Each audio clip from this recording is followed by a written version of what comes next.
ये माँ जंगली बत्तख पिछले 4 हफ्तों से कुछ भी नहीं खा पाई थी।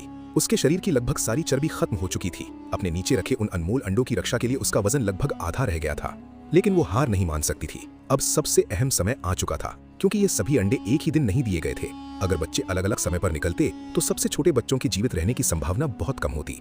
इसलिए अंडों के अंधेरे खोल के अंदर वे एक अद्भुत काम करते हैं। वे एक दूसरे से संवाद करते हैं और एक साथ बाहर निकलने का समय तय करते हैं। केवल 2 घंटों के भीतर 9 नन्हे बतख के बच्चे एक साथ इस दुनिया में आ गए। लेकिन असली परीक्षा तो अब शुरू होने वाली थी। माँ के पास ना तो भोजन था और ना ही बच्चों को लंबे समय तक सुरक्षित रखने की कोई जगह। बच्चे जन्म के कुछ ही घंटों बाद उसकी गर्म गोद छोड़ने के लिए मजबूर थे। उन्हें ऊंचे पेड़ से छलांग लगाकर उस जलाशय तक पहुंचना था जहां भोजन भरपूर मात्रा में मिलता है। माँ बत्तख कई घंटों से आसपास का निरीक्षण कर रही थी। जब उसे यकीन हो गया कि फिलहाल कोई खतरा नहीं है तो उसने घोंसला छोड़ दिया। वो उड़कर नीचे पानी की सतह पर पहुंची और अपने बच्चों को लगातार पुकारने लगी। अब पीछे हटने का कोई रास्ता नहीं था। पहला बच्चा आगे बढ़ा। उसने अभी तक इस दुनिया को ठीक से देखा भी नहीं था, लेकिन उसे अपनी जिंदगी का सबसे बड़ा फैसला लेना था, छलांग लगाना।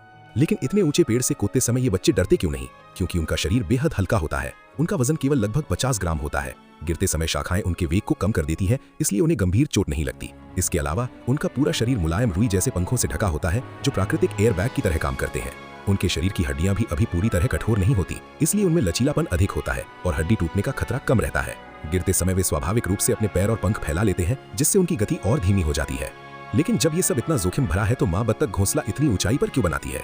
इसका जवाब भी उतना ही कठोर है, क्योंकि जमीन पर खतरा और भी ज्यादा है। लोमड़ियां, चूहे और कई दूसरे शिकारी पक्षी उनके बच्चों का इंतजार कर रहे होते हैं। घास के बीच हर छाया में कोई न कोई शिकारी छिपा हो सकता है। ये साहसी माँ अपनी बची खुची ताकत जुटाकर 9 बच्चों को सुरक्षित पानी तक ले जाने की कोशिश करती है, क्योंकि प्रकृति में मातृत्व केवल प्यार भरी सुरक्षा नहीं, बल्कि अपने बच्चों को जीवित रखने के लिए हर संभव बलिदान देना है। पलक झपकते ही 2 महीने बीत गए। अब छोटे बच्चे काफी बड़े हो चुके थे। वे अभी उड़ नहीं सकते थे, लेकिन सबसे बड़ी बात यह थी कि 9 बच्चे अब भी जीवित थे। इसके पीछे माँ बत्तख की अथाह मेहनत और त्याग छिपा था। मगर पानी भी पूरी तरह सुरक्षित नहीं था।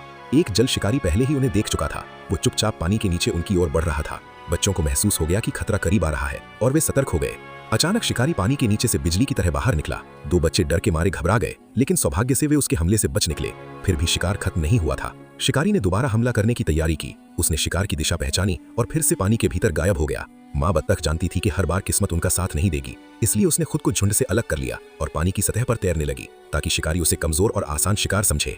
योजना काम कर गई। शिकारी उसके पीछे लग गया, माँ बच्चों की तरफ नहीं बल्कि विपरीत